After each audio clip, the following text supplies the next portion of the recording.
Hi, folks. This is Abel James, and welcome to this very special edition of the Fat Burning Man Show, where we talk about real food and real results. This is the party edition. My house is a circus right now. I'm packed with paleo celebrities. We've got George Bryant of Civilized Caveman, our old friend. We also have Matt and Stacy of the Paleo Parents. We have Julie from Paleo OMG, Chris and Emily from the Fat Burning Man team. Of course, Allison and even Bailey the dog. Tons of other people stopping by. It's really cool. They're all cooking in my kitchen right now, and I'm about to head in there to have a paleo-friendly margarita. We're having this party because actually a lot of these people are staying at my house. We're all going to Paleo Effect. So if you folks are there in the next few days, then please come say hello. I'm moderating a few panels, and I'm speaking on a few others. So I always love hearing from you guys. You know that. Looking forward to actually meeting you in person as well.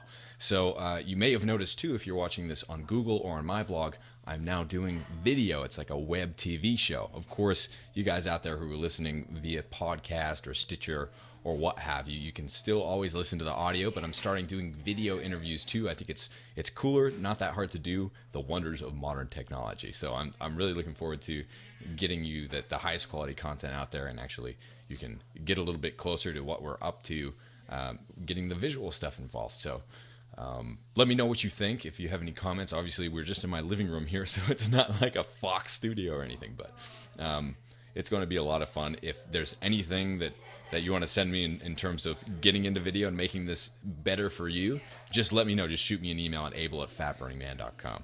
So let's see. Before we get to the show with Matt the Kraken Lalonde, I have a couple things I wanted to let you know about. If you go to fatburningman.com, sign up for my email list, then you can also get the scoop on everything that's happening with Paleo FX and all of the fun stuff that's going on, and the reasons behind all of the background noise. So I'll keep you updated there. I'll also send you a free ebook called The Primal Rock Stars. So it's fatburningman.com. Just put your best email into the opt-in form, and you'll be ready to go. All right, so on to the show with Matt the Kraken Lalonde.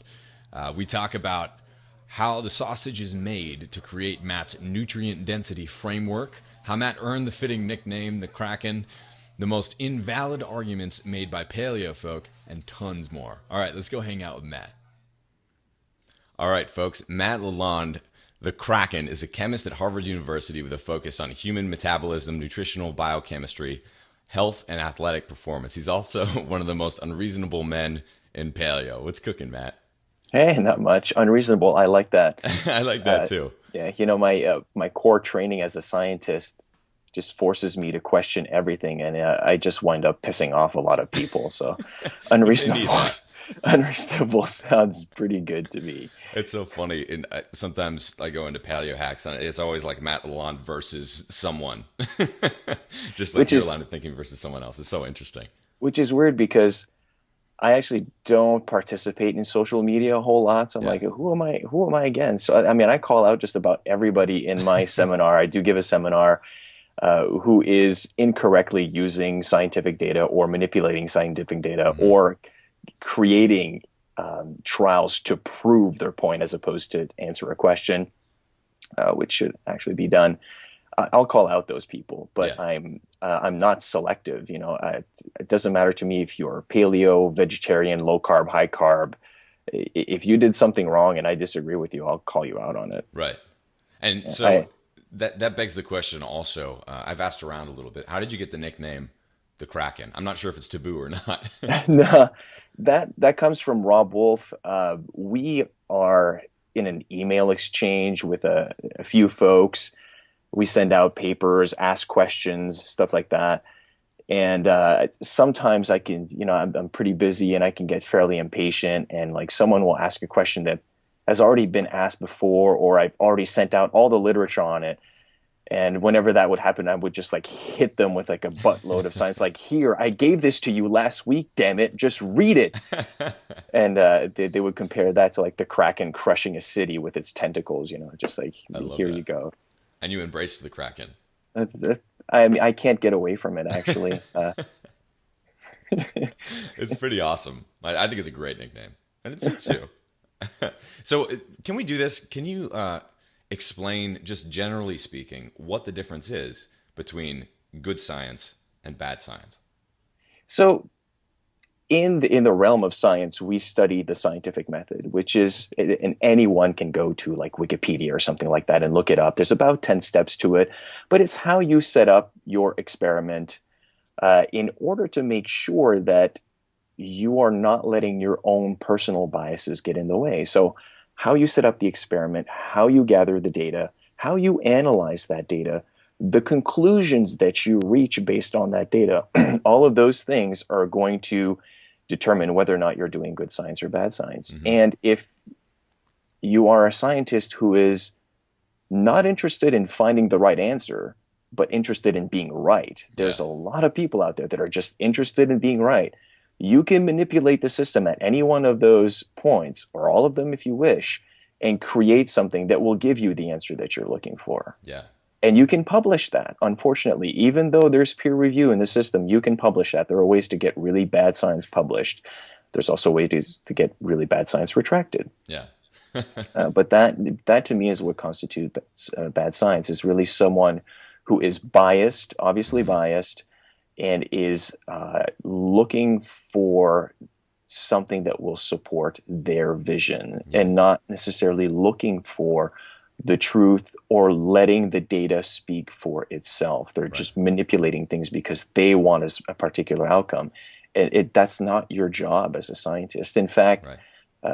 I was trained as a chemist. I have a PhD in organic chemistry from Harvard University. So I'm not a nutritionist. This is kind of like a hobby. Hmm. I've been applying the rigor of a core science to nutrition, and I don't call nutrition a core science, unfortunately, not the way that it's conducted right now. Hmm. So that's my background, and I can fairly easily see I have no dog in the fight, right? I've got no Right. bias. I don't care who wins or loses. I have no book that's written. It doesn't matter to me. So it's pretty easy for me to see who's biased and who's not biased. And I Hmm. have found biased people everywhere. The world of nutrition probably has some of the worst research, maybe next to the world of athletics, Hmm. that I have ever seen. Exercise physiology has some really, really bad research, but there it's much less of a bias and it is more of a poorly conducted experiments. Just they're very poorly designed Yeah. experiments is Yeah. the proper word. In nutrition, you are you really at a point where politics and money have more influence than science does Right. when it comes to nutrition. And that leads to some fairly frustrating situations where the public is not being told the correct information. It's difficult to find the correct information. Hmm. It is easy to find any paper and any piece of research that will support whatever bias you have. If you search for in the literature long enough, you'll find it. So one really needs the pretty good sense of how to analyze this data, this research, to determine whether it's legitimate or not. And it's a Yeah. difficult task. You can't just find a paper and say, look, I'm right. I just found a paper to support my claim. You absolutely can't do that. Right. Yeah, and when most people, especially if they don't have any sort of background in science, when they hear a scientific study says, they're just That's like, right. it's ironclad. There's no questioning it. I remember when I ran a couple studies when I was back in school, and I was like, as we analyzed it, I was shocked by how many different things, and sometimes completely incompatible things, we could say based on the data that was there. That's There was correct. like so much, a ridiculous amount of license and what you can do with that data and what you can kind of massage it to say. There's many ways that you can interpret it. Yeah. And you it's up to us to let the public know of all the different options as opposed to saying it's just this, Yeah. the secret to this is that. As soon as you see stuff like that, you probably know that, someone's a shaman and a false prophet. What's, what should be said though, and I mean, we have to cut the nutrition folks a break, is that you're dealing with human beings who Hmm. are multivariate, who live in an environment that is complex and multivariate in itself. So some Sure. of these studies are very difficult to perform, and that's why observational epidemiology is so common in Hmm. nutrition. Even though it cannot lead to cause and effect, you can't really reach any conclusions from it. You can only make hypotheses. Most of the public does not know that. Yeah. So as we just discussed earlier, you see in the press, this causes that, or whatever statement regarding health, most of the time that's probably the result of an observational study. Yeah. And those are unfortunately the easiest to manipulate. So the vegetarian, I have nothing against vegetarians. I was one myself for 8 years and a vegan for 2 years. But like I said, I have something against scientists or people who claim to be scientists that incorrectly use scientific data to prove their point. And the vegetarian agenda is very good at doing that. And they abuse observational studies unlike anyone I've ever seen. Yeah. So I get a lot of questions about the China study. Yes, which is a big observational study. T. Colin Campbell at Cornell was the head of that. And again, it can't establish cause and effect. That thing has been picked apart by many others in the community, so I feel it's kind of like a moot point for me to do that. But just the fact that it cannot establish cause and effect is something that you have to keep in mind, and also that there's a variety of confounding variables, meaning that there's other things that have not been observed that could cause the effect, that could explain the effect that you see, that are just not noted. One big one in the China study is schistosomiasis.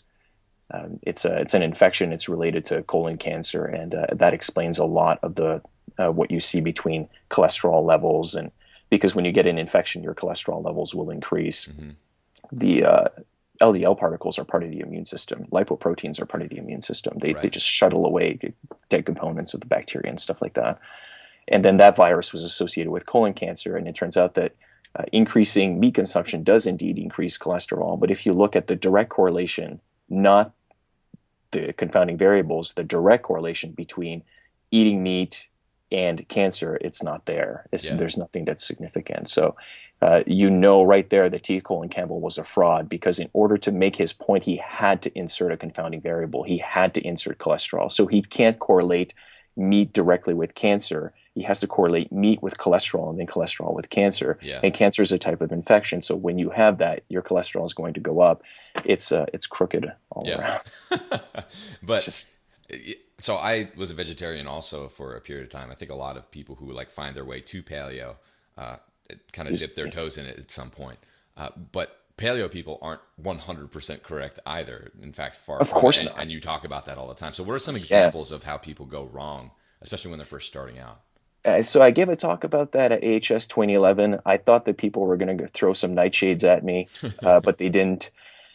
Let's see. Let's try to simplify this. If someone were to say, we evolved over this period of time, whether it's millions of years, hundreds of thousands of years, and we were eating mostly these foods, so we are most likely to be adapted to these foods. Fair statement. I have no problem with that. And I want people to understand that, because there's people that don't understand that. They think that I have a problem with that statement. That is a fair statement. The problem is the following. Every time that it rains, the sky is gray. Is the following true? Every time the sky is gray, it rains. Right. It's not true. Yeah. Right. So that's a logical fallacy to assume that it would be true. So we evolved over millions of years eating these foods. We are best adapted to them. Fair statement. We evolved over millions of years never eating these foods, so we are not adapted to them.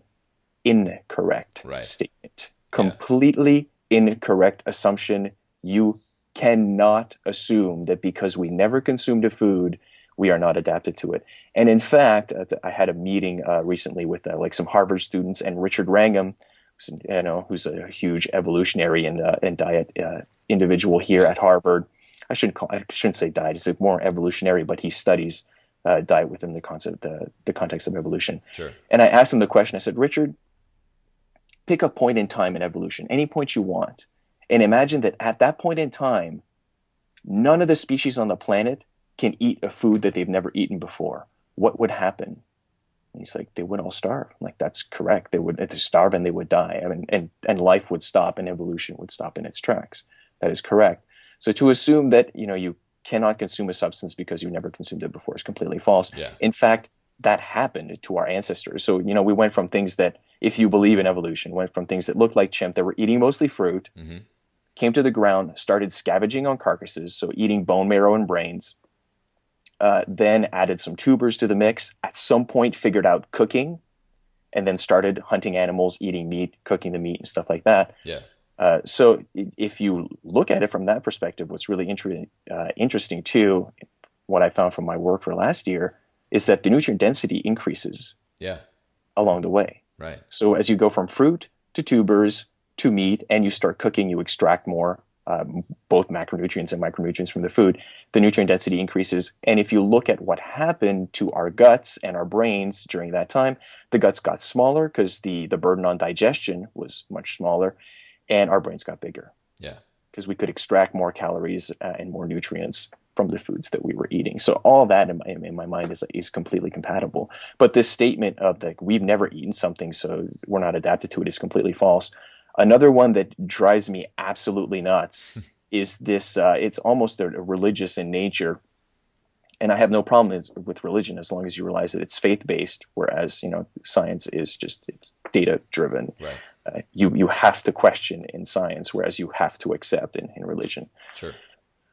This thing there, you pick a date 15,000 years ago, let's say, is the advent of agriculture, and everything that came after that is you can't eat that. And again, it's this assumption that we couldn't have discovered a new, better source of food. Now I have to agree that our track record has been darn poor, but there are certain things like, say, dairy that aren't that bad, although some people are intolerant. Yeah. So a lot of the arguments that we make are, they're pretty bad. And I'm not surprised. There's a new book that just came out. It made like a huge fuss. It's actually really bad, but I'm not surprised that someone's actually criticizing the paleo diet on it. I saw that. I say it's really bad because I have thought about this quite a bit. I presented on the subject. I know where the flaws are, and the author of this book made some statements that again, I criticize everybody, but I was completely taken aback. I'm like, really? You're an evolutionary biologist and you just made this argument? Do you have an example of that? Yeah. So she argues that, well, she was at a conference with Cordain, and she goes up to Cordain and she says, the evolutionary changes can actually happen really quickly. And what she meant by that are like adaptations, right? And Cordain was like, huh? She's like, yeah, of course. So two examples that she brings up in the book. One, crickets. Like, okay, so crickets reproduce once every year, have a large litter, and and are subjected to completely different environmental pressures than we are. Yeah. We don't have to worry about getting stomped by a big human being or something that's way larger than we are, and all these kinds of things. The predators, like, we're top of the food chain predators, whereas they're bottom of the food chain prey. It's completely different. You can't, of course, they're going to evolve very quickly. Yeah. You can't make that comparison. That just doesn't work. And then another one is the lactase persistency, and that is a great example. The problem is that it's an exception. Yeah. And we still haven't agreed upon what caused such a quick, because it is unique in how fast it came about in human beings. I'm not talking about other mammals that reproduce far faster than we do. I'm talking about human beings. It is fairly unique, and we're not sure exactly what the pressure was, why it came about so quickly. But if you look at the adaptation, it's a very simple adaptation, in that all you had to do was turn off the mechanism and say, okay, we're just going to leave lactase on from now. So what we needed for that adaptation was already there. We had the ability to process lactase. We just had to lengthen it. Right. So that's a very low level adaptation. Not something that I would use to make the case that we can evolve very rapidly or that we have adapted to grain consumption. Yeah. Something else that was some statements that I read about on the web where she's been interviewed is that she makes the argument that we're designed to eat starch, and that that tubers are not paleo. Yeah. Well, the tubers are not paleo thing, that comes from using that stupid 15,000 year ago argument. Just stop using that, please. Okay. Yeah. I hope we can agree on that. But the sweet potatoes, I think, did come about before that date. The potatoes did not. So which tuber you pick, it all depends on you. Starch, Chris Masterjohn did an excellent presentation at AHS 2012, making the argument that we are obviously designed to consume starch as human beings. Starch is not the problem. She's creating a straw man with that argument. It's the proteins in the grains and legumes that are the problem. They are very immunogenic and very allergenic. There's more and more research being published on that every day. So okay, starch. Yeah, sure, I agree with you. Actually, we're designed to consume starch and to degrade starch. That's not the problem. It's the proteins, and we have the level of proline oligopeptidases in the human gut. It's fairly low, Hmm. and we don't have really good tools to degrade prolamines, which are found in grains and to some extent in legumes. They actually have a slightly different name. They're globulins in legumes, but no big deal. So I wasn't super impressed with the author, but I kind of agree with her in that Cordain has made his share of mistakes too. If you look at his research, he is incredibly biased. He has done everything that I've just said like a good scientist should not do. He searches the literature for things that support his claims and he publishes them. He is an incredibly biased researcher. I'm not saying he hasn't done the public a favor by bringing this lifestyle to light and making it very popular, but I can totally see why the author is trying to criticize him because Right. I've criticized him myself. It's just he's an incredibly biased researcher. Yeah. So, along those lines of foods that we may be well adapted to or not well adapted to, is there a Mhm. hierarchy in your mind in some like gray area? You mentioned dairy might fall into Yeah. kind of the gray. So for dairy, you've got either lactose intolerance or casein intolerance that could be a problem. And that's something that you're just going to have to figure out on your own. Yeah. Sometimes it's going to be obvious, it's going to be immediate, sometimes it won't. So it's up to you to decide how much of this stuff you include in your diet, Hmm. to what extent. If you're lactose intolerant, maybe you can tolerate some aged cheeses. They have a lot less lactose. If you don't tolerate the aged cheeses, it's probably a casein intolerance. But it is nutritious food at the end of the day, so I think it is worthwhile to Yeah. include in the diet if you can. I'm not saying it should be the biggest proportion of calories, but Sure. to have some of it in the diet, that's definitely a gray area. Um, I don't use the caveman argument to justify a grain and legume free diet. What I do say is that I've already mentioned grains contain and legumes contain very immunogenic and allergenic properties. Sure. The agriculture of grains as currently practiced, which is key word here, as currently practiced. If you're going to criticize me for this statement, make sure that you note that I said as currently practiced, is unsustainable. Grains and legumes are used to make a variety of highly palatable and rewarding junk foods. Hmm. So if you cut those from your diet, you're cutting out a lot of junk food.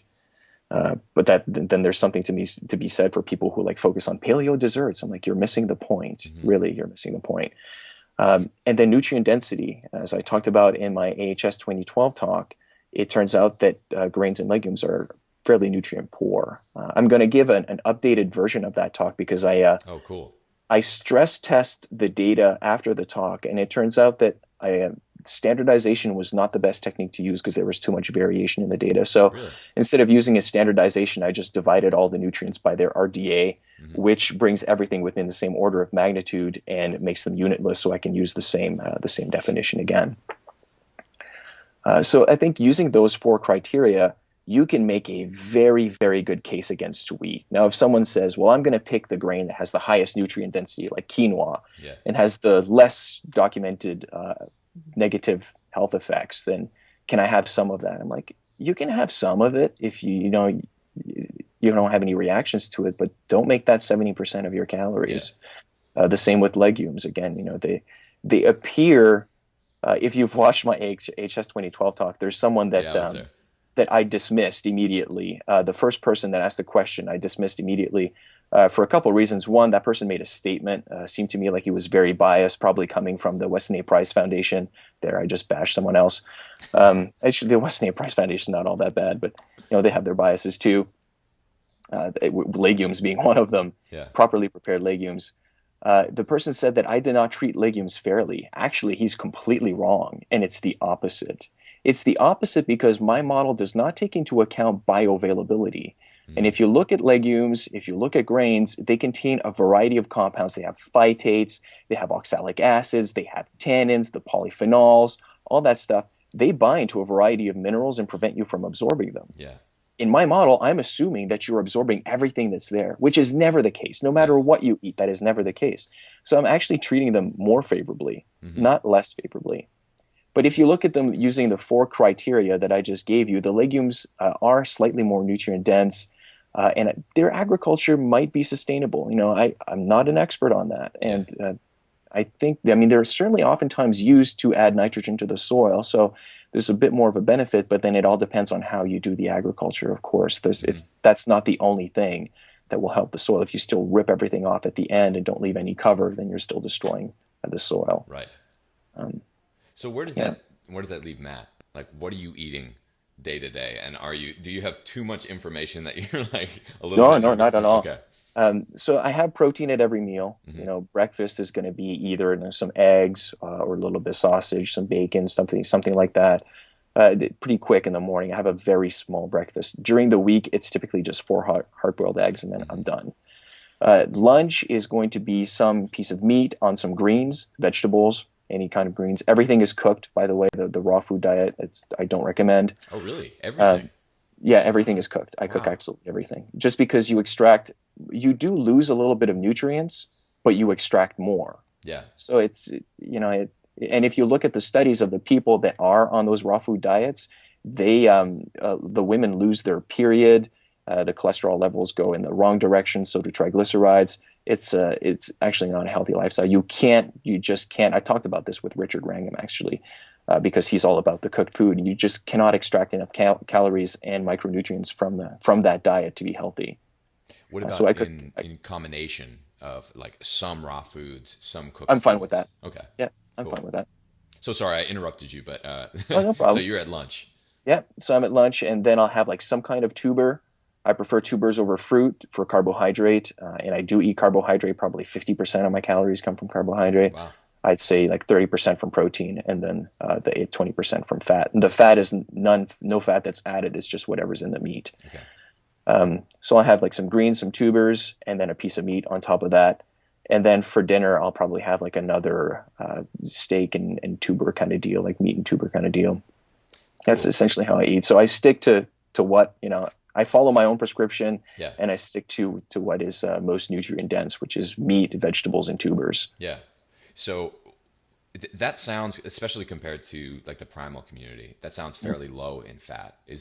What's the thinking behind that? So I have no bias with regards to high fat and low fat. Hmm. No bias. To me, what should determine whether you should be high fat or low fat or whatever the macronutrient ratio you want to pick are one, genetics and epigenetics. Hmm. There's some people that don't tolerate carbohydrates or fats or other things because of the levels of enzymes that they have. Sure. That's a fact. The other one is the sport. Are you athletic? Right. And if so, what kind of sport? Is it just powerlifting or is it endurance sports? Hmm. The amount of carbohydrate you have to eat for that is going to vary quite a bit. And within that, you might have some mismatches. You might Hmm. have someone that doesn't tolerate carbohydrate very well that wants to be an endurance runner. Well, that's going to be tough. That sucks. I Yeah. don't have, yeah, I don't have any good advice for you. Yeah. But to me, those are the things that should determine, whether you're high fat, low fat, whatnot, what you tolerate, what makes you feel good, Yeah. what makes you look the best naked, Right. that kind of stuff. Um, the low fat, though, since we mentioned it, that is a pet peeve of mine. Hmm. I will admit that it is very useful, especially for people who are overweight because they often have hyperglycemia and insulin resistance and whatnot. But the people who are for the diet are a little bit, I call them zealots. Yeah. They're a little bit too enthusiastic about it. It's like low carb for everyone, even athletes. And I have seen that ruin people, completely ruin people. There's some very good research out there that shows that if you try to do very glycogen demanding sports on a low carb diet, your cortisol levels are going to keep increasing, and then your free testosterone levels are going to plummet. Mm. And the free testosterone level to cortisol level is used as a marker of overtraining. Yeah. And immediately those people are like, all right, you're overtrained. Yeah. There are some people that have come to us who have been engaging in some really high glycogen demanding sport. They've been doing a low carb diet, and they have had testosterone levels of prepubescent teenage girls, Wow. Wow. men with testosterone levels of prepubescent teenage girls. I feel horrible. I'm like, no kidding. Yeah. I would feel horrible too if I were you. I mean, digging yourself out of that hole Yeah. takes a really long time. So it's a tool, and I do realize that it's useful, but for Yeah. some people, it's really not okay. Even folks who are not athletic, but live a very active, stressful life, Hmm. that could be the end of them. The Yeah. cortisol increase that has to occur in order to ramp up gluconeogenesis could actually be harmful. So, again, it's not that I'm against it. It's a tool. You have to know when to use it. Yeah. Don't be so closed-minded. Right. And it's interesting to see how different people, different bodies react to Yeah. completely different training schemes. And like, I'm training one of my friends who's a bodybuilder right now, and he's preparing for a competition. And he's kind of done Hmm. it both ways. He's done it the heavily restricted, eating chicken breast with no fat and sweet potato 3 times a day type thing, and just munching on raw veggies for the rest of the day. He's done it that way. Got to a really low body fat. I think it was like 4%. Right now, he's doing cyclical ketogenic just to see how his Hmm. body responds to it.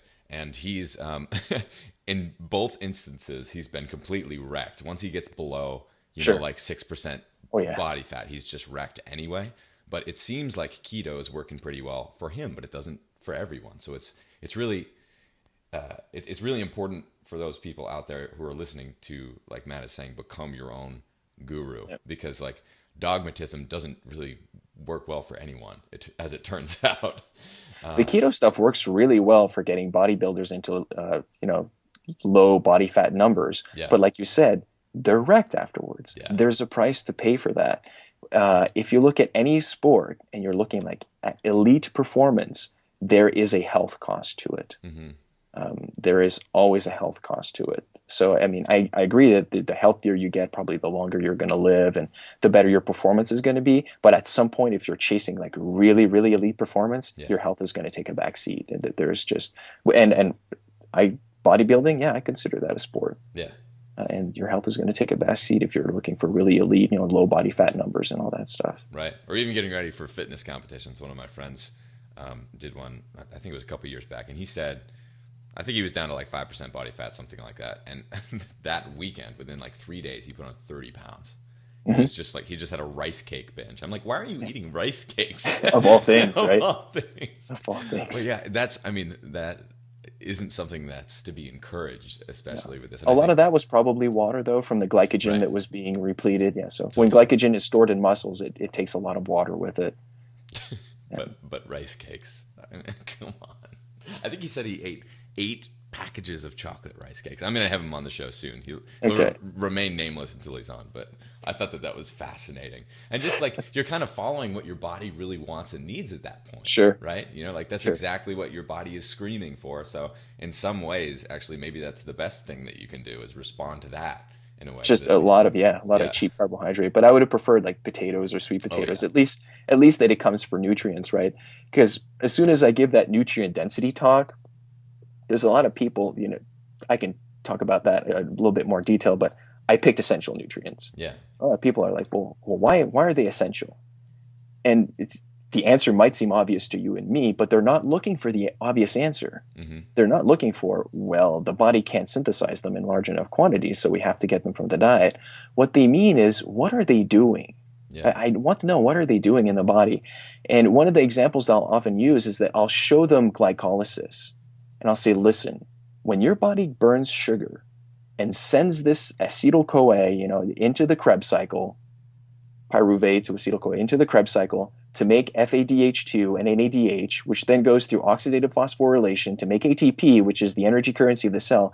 Here are all the vitamins and the enzymes that are being used. And here's the lifetime of those enzymes. The longest enzymes will probably live like 5 days or something like that. Then they have to be they're ubiquitin tagged, sent to the proteasome, completely degraded, and rebuilt back up. Hmm.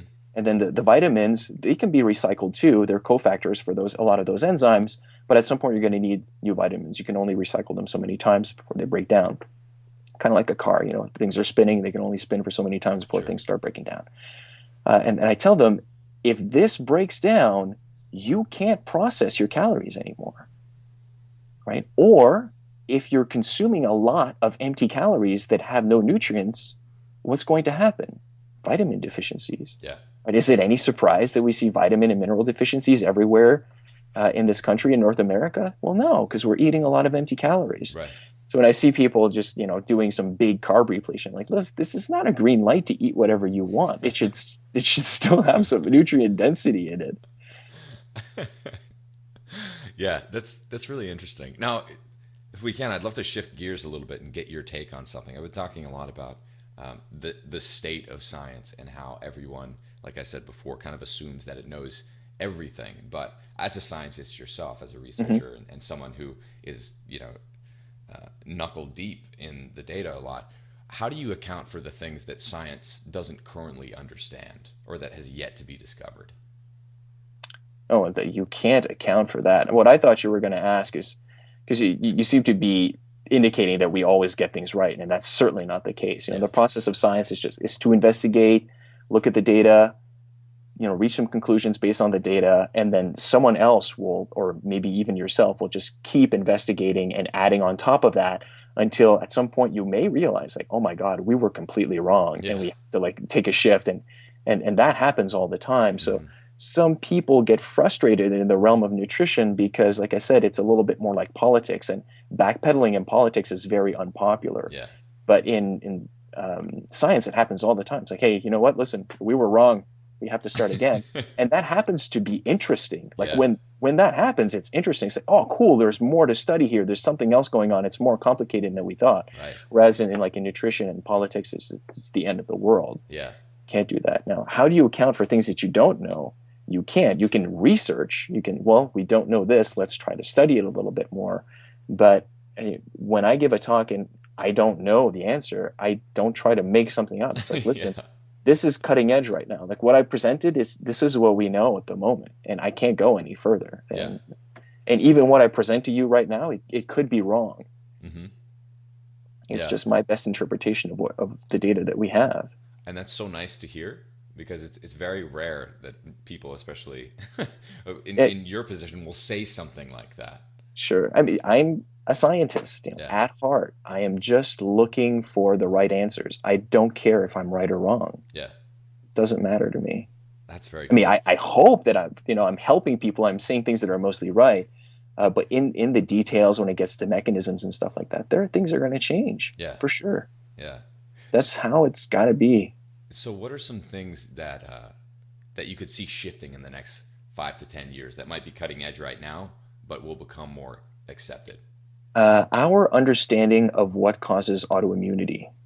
That I mean, we've got these prolamine proteins, specifically gliadin in wheat, that increases intestinal permeability, but that is not the only thing that is required to trigger some kind of autoimmune reaction.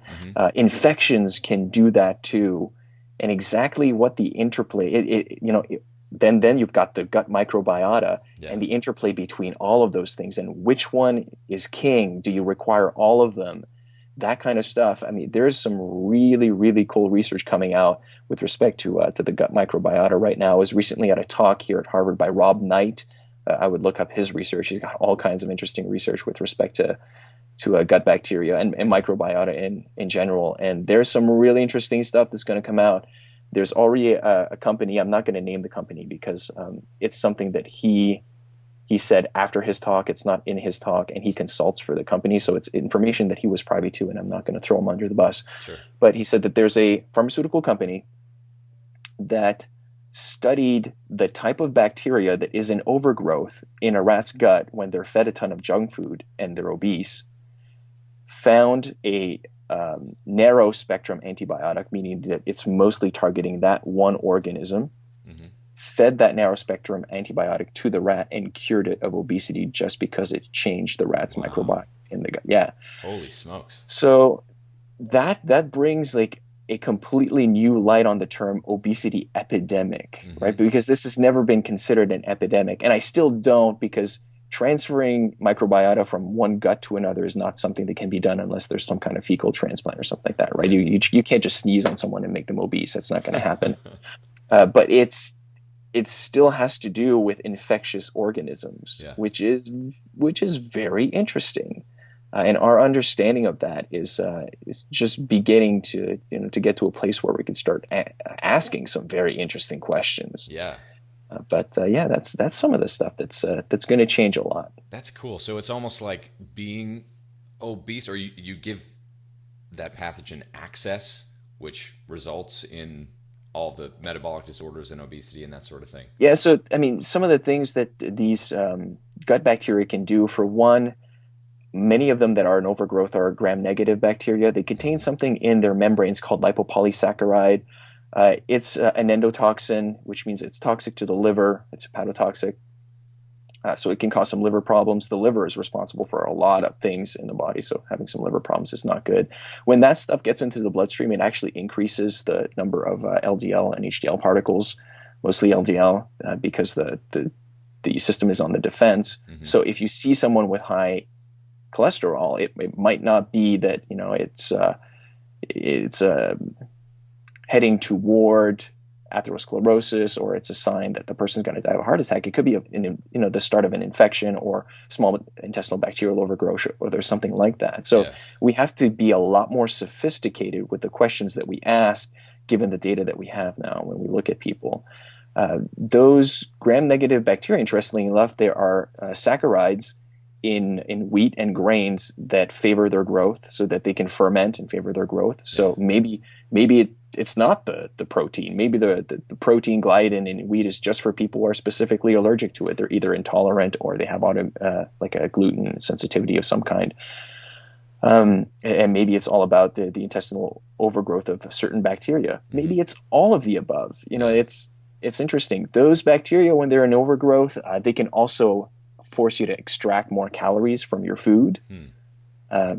You see that this is complex. There's just a lot of stuff going on right here, but it's very interesting. Yeah, your work's cut out for you. Yeah. Well, that's so cool. Well, we're just go ahead. Well, right now I'm not studying in that field, right? So I'm still just an employee at Harvard. I read the literature and I try to understand it, and like I said, bring very much the rigors of a core science to it. Now, when it comes to things like gut bacteria and whatnot, I think that research is I would consider that outside of the realm of nutrition. It's being done very well. Yeah. But other things that are coming out of, let's say, like the public health sector, I'm not quite so psyched about. Yeah. All right, so we're just about out of time, but I'd love just to open the floor to you to rant about something that is ticking you off right now that maybe hasn't come out yet, like on stage or whatever. Okay.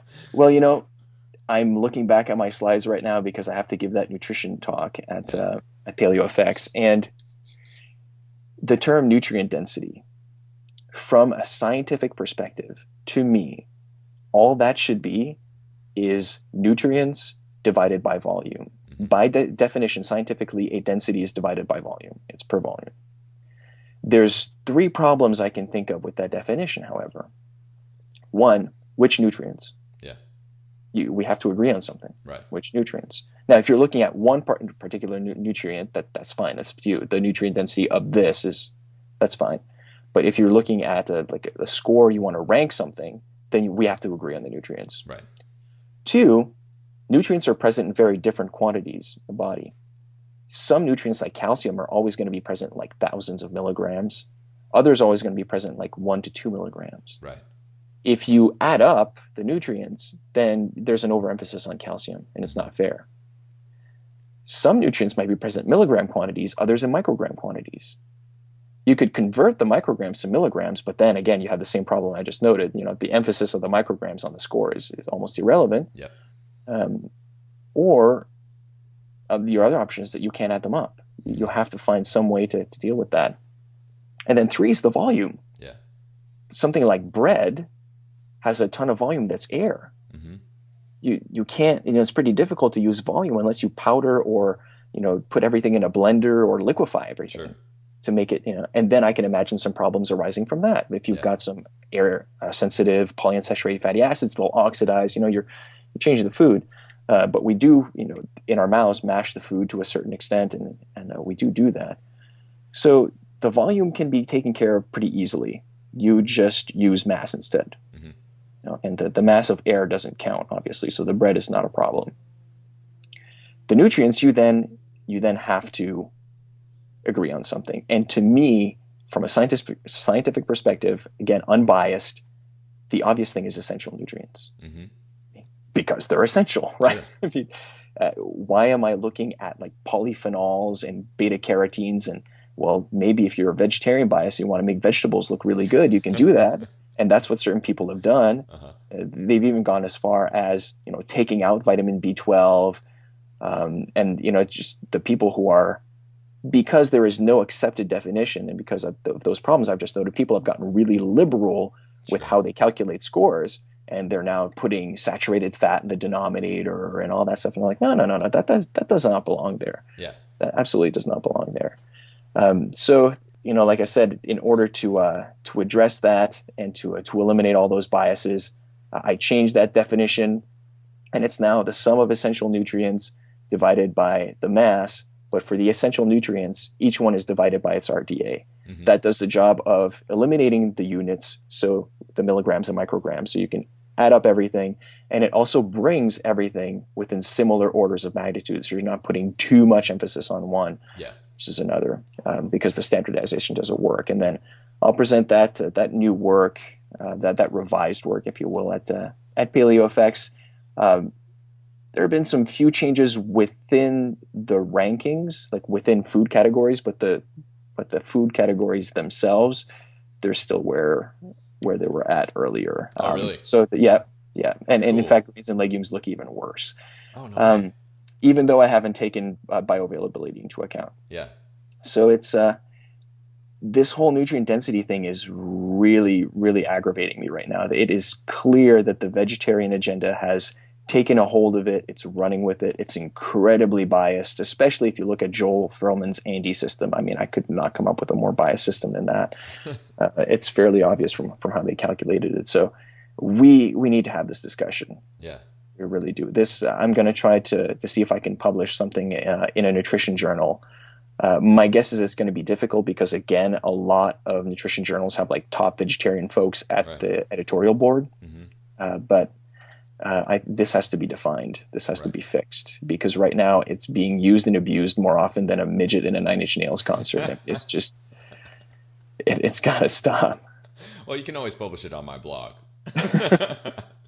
If everything else fails, That's we'll, right. we'll get it out there. Well, I'm looking forward to your talk. We have Thanks. to go, but before we do, why don't you just tell folks what you're working on now and where they can find you? Well, like I said, I'm not very active in the social media. It's always felt like homework to me, and I'm pretty good at giving myself homework. Like I have a lot of homework to do. Sure. I have a full-time job, and I do this as a hobby. Hmm. I am working on right now fixing my paleo talk, my talk for nutrient density talk for Paleo Effects. I'm working on writing the paper so I can get that published. Aaron Blosdell from AHS wants to put together like a big book where various personalities from the community are contributing chapters, and I will contribute a nutrient density chapter to that, and that's probably Very what I'm cool. I'm going to try to publish. So those are the things that I'm working on. If you do want to find some of my work online, I do give lectures for optimum performance training. I do the a nutrition part of their lecture. The other part is done by James Fitzgerald himself and Mike Kesley. They go into the implementation. So it's a two-part series where I'm like, here's all the science, but Hmm. unfortunately, it's coaches. A lot of this stuff goes over their heads, and I realize that because I'm actually my talk is more appropriate for like a medical community than it Sure. is for coach community, and that's my failing. I'm just not very good at adapting it to a different community because I'm at the academic level. But you then get the application implementation part by James and Mike, which is really good and Hmm. much better than just like here's what you should eat. Yeah. So that's why I've teamed up with them and Cool. putting that together. In the very near future, Rob and I are working on like the high end part of my talk. So taking the stuff that's like really medical, scientific, and making that into a medical accredited course. So Very cool. continuing medical CME course, continuing medical education course, and that'll be online. That's awesome. Yeah, When would that come out? within the year. Really? Good Yeah, for you guys. That is so cool and much needed right now. I Absolutely. I think so. Yeah. Yeah. That's going to do great. Well, awesome. Thank you so much for coming on, Matt. I'm looking forward to your talk, and we'll see you in just a few days. All right. Thank you. Rock on. Thanks, man.